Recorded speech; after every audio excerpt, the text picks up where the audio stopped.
Hanggang ngayon, usap-usapan at di pa rin natatapos ang pag-ship sa tambalang Katden o Catherine Bernardo at Alden Richards. Kasunod ito ng sweet moments ng dalawa sa mga nagdaang birthday party ng aktres.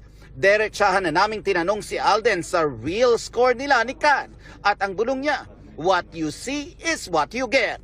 Hindi naman daw kasi nawala ang friendship nila ni Catherine over the years, kaya't ang nakikita raw ng mga tao sa social media ay ang pagiging natural lang nila sa isa't isa. I was invited and syempre it was part of her birthday celebration, so with friends and family.